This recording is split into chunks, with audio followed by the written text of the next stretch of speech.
Close your eyes and hold your breath.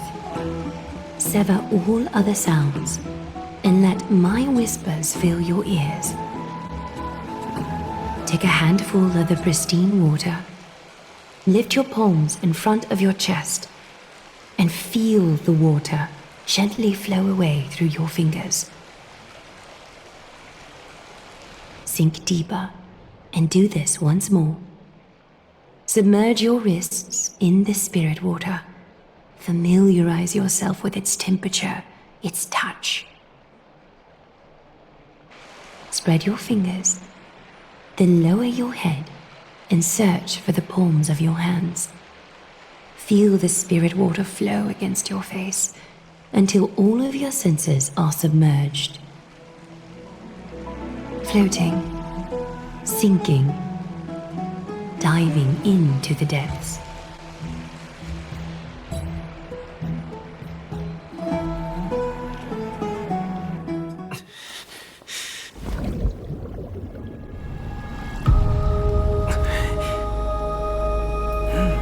You now stand at the heart of this world.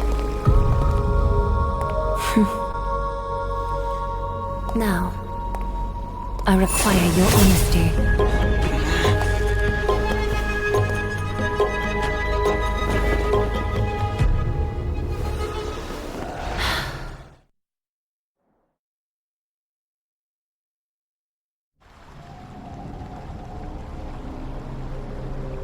This is no laughing matter. It's an interrogation. While the both of you were roaming the city, someone was paying attention to your every move. Unfortunately, you have broken your promises.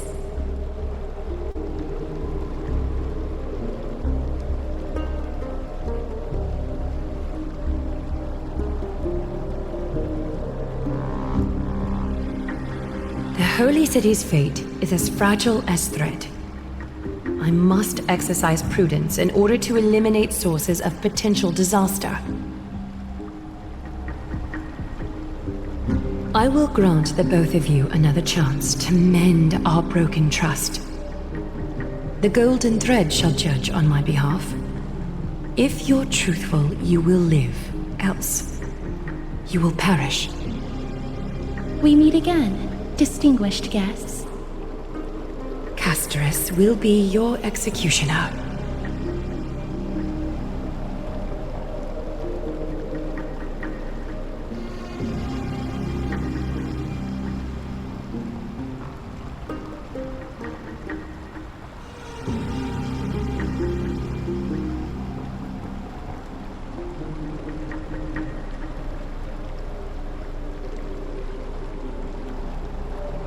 A reasonable request. It is indeed my oversight for failing to tell you everything in time. There have always been people in Amphoreus who looked beyond the skies. Indeed, there used to be a usurper nation that spared no expense in constructing skyships with the desire to break through the blue sky and reach the stars. However, Aquila's divine punishment fell the instant the fleet of skyships took flight. An entire city-state, along with all of its subjects, was reduced to ash in that moment. It's not that Amphoreus is unwilling to head toward the stars. Yet, anyone who even thinks about breaching the firmament would undoubtedly infuriate the gods, causing this land of the living to burn and an entire nation of mortals to perish. The Eye of Twilight is only one example of this. This is forbidden territory which can never be ventured into.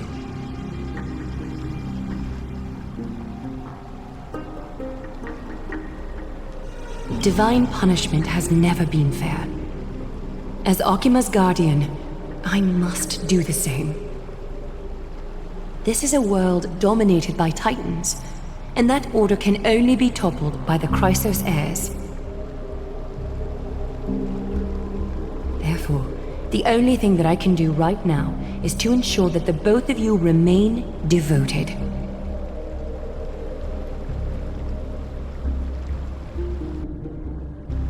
3 steps, Castress. Yes, Lady Aglaia. I shall ask you 4 questions. Dishonest answers will cause the golden thread to vibrate, while truthful responses will not affect the thread. The number of times that the thread trembles is the number of steps forward that the executioner will take.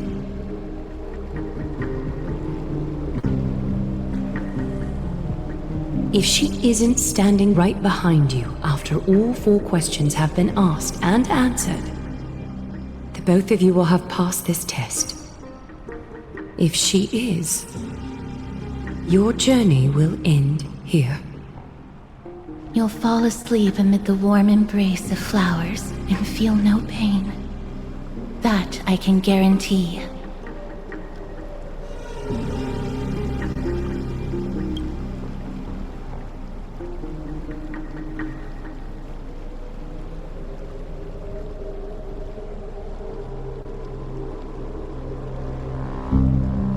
Well then, let us begin.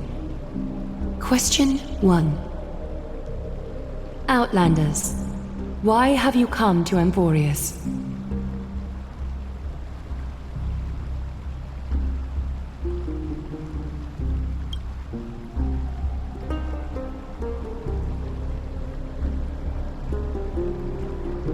A truthful response.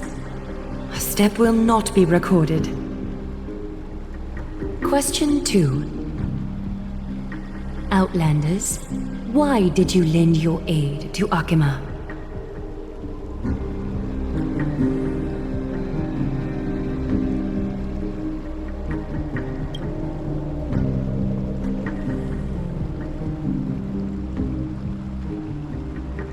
A response that is certainly full of spirit, but lacking in sincerity. A step will be recorded. Question 3. Outlanders, if the current situation changed dramatically, could you eventually point your blades at Akima and its citizens?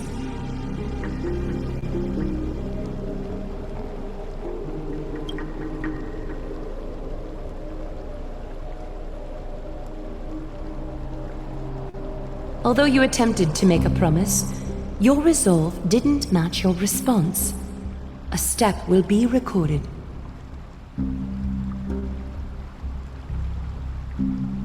Final question.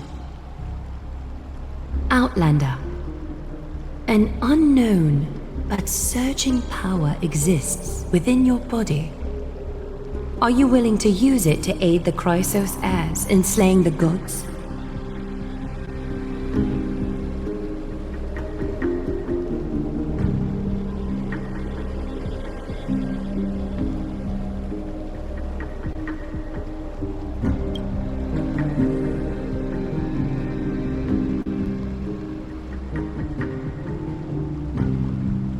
Angry threat, but one laced with uncertainty. You don't understand the power within your body either. A step will not be recorded this time.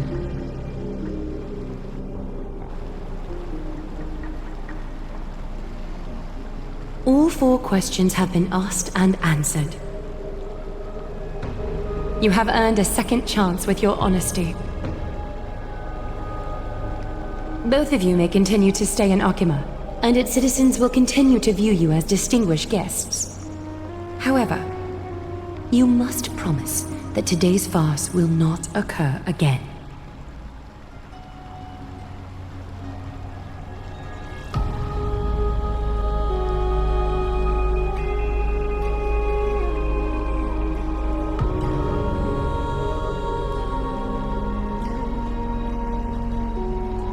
Regardless of your choice, the Chrysos heirs will continue to follow the path in the prophecy. You may be a ray of hope that fell onto Amphoreus. However, until all has been proven, you cannot be allowed to pose a threat to Amphoreus.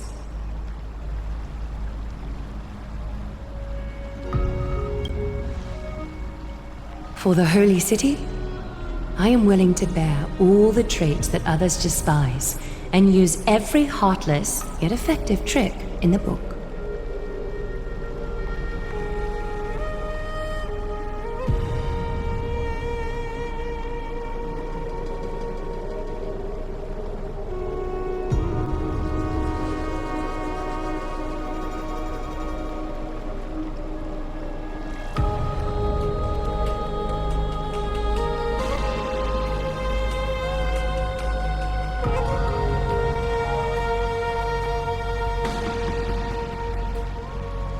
I respect your decision.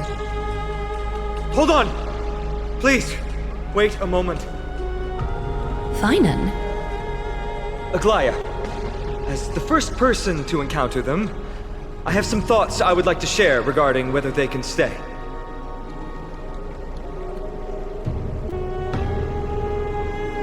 Do speak your mind. When I first met them in the Abyss, I was wary of them as well, and never let my guard down throughout our journey back to the Holy City.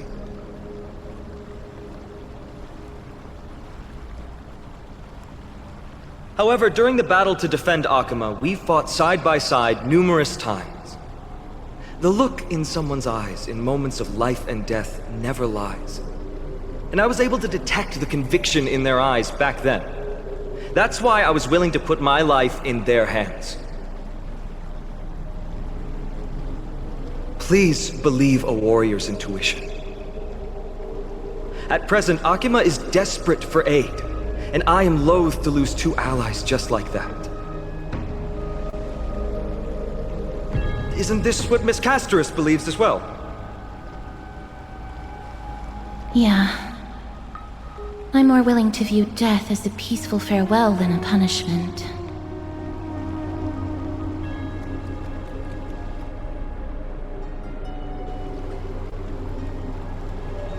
So 2 crisis heirs are willing to vouch for you.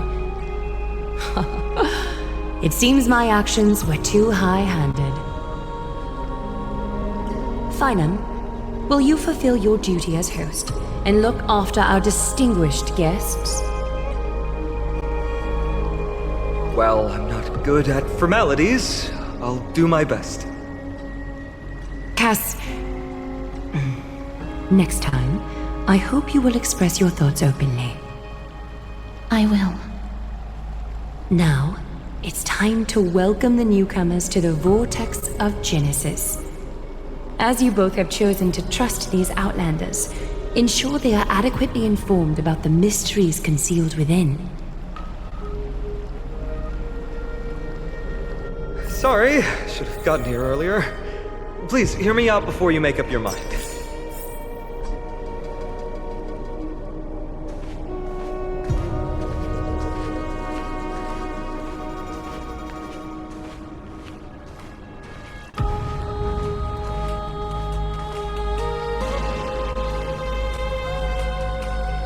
I swear by the honor of the Chrysos heirs here, that your lives were never in danger. Before the interrogation started, Miss Castorus already sent a message to me, hoping that I would stop Aglaya.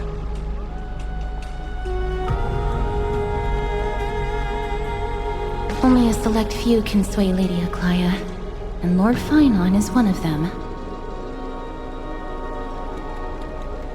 Oh, please stop. Aglaya. She has long sealed her heart in ice for Akima's sake. Maybe this is the price of being a demigod. Standing among mortals, yet still so far from them. One more thing to explain. Let's not worry about that for now. You'll soon find out that Amphoreus' deepest secrets are all hidden here.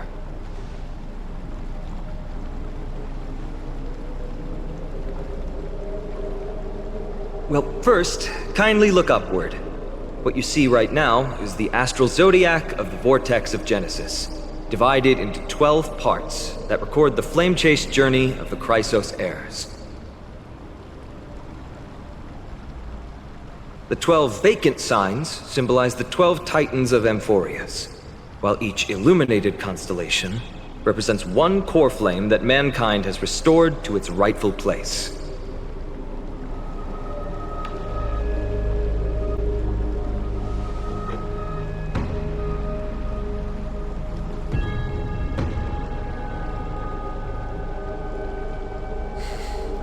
The generations before us paid a heavy price for that. The journey of the Chrysos heirs once faced immense hurdles and made no progress for a very long time. It was Aglaya and Trevi who rallied the Chrysos heirs from all over the world once again, leading us to re-embark on this prophesized journey.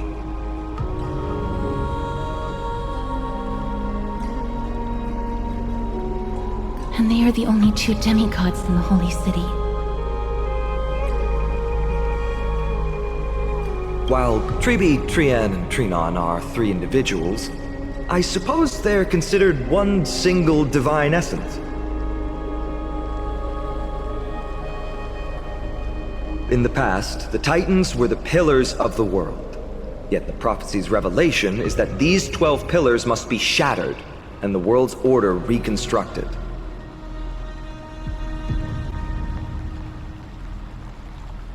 But here's the problem. After the fall of the old gods, someone must hold up the broken pillars and fill the vacant seats until the coming of the miracle of Genesis. Otherwise, the entire world will collapse before the prophecy comes true. Aglaya and Trebi have already laid their own gods to rest, making them now both human and divine, as well as the bearers of Amphoreus' fate.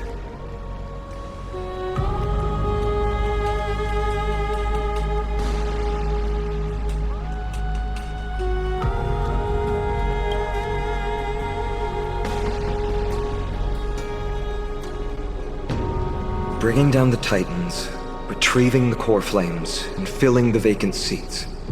This is the mission of the Chrysos heirs, and I'm following in the footsteps of those two. Mission. Huh. When it comes to the 12 Titans, no words can describe them more vividly than the whispers within the constellations.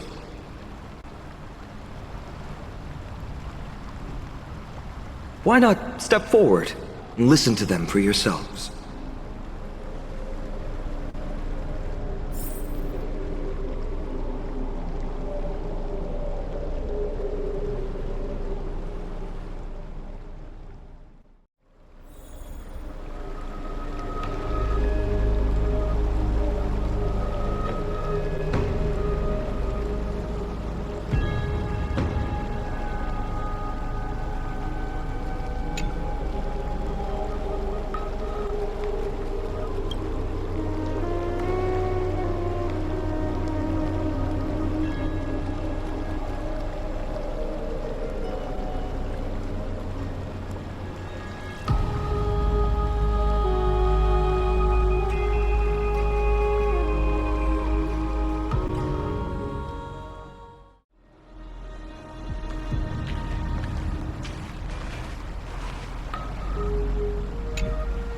So, did you hear it?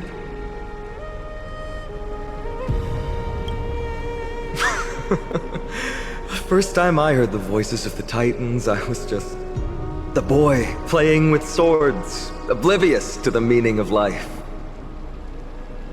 To this day, I still don't know why the prophecy chose me. But I'm grateful for it. Without this journey, I might have already become a wandering soul on the battlefield.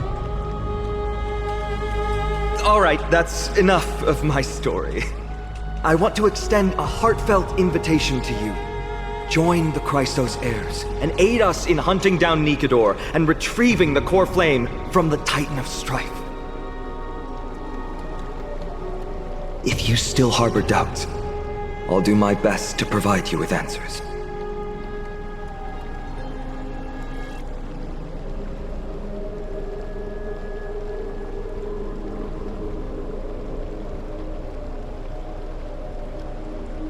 Armed with courage and unwavering resolve, quest will begin as soon as Trian locates Castrum Kremnos.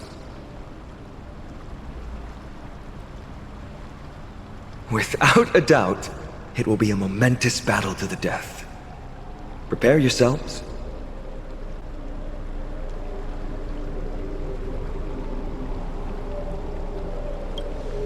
Legend has it that the first Chrysos heir was born millennia ago. Since then, the Chosen Ones began to walk this earth.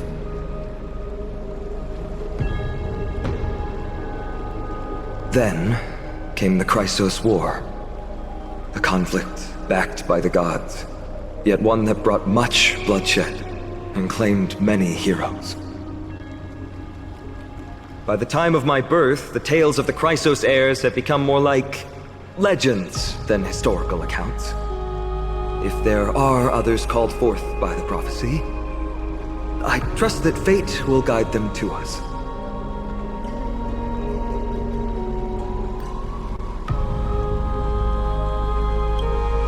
Unfortunately, the workings of the prophecy still remain a mystery to us all. The only reliable speculation is that it favors those caught in dire circumstances and bestows miracles upon them.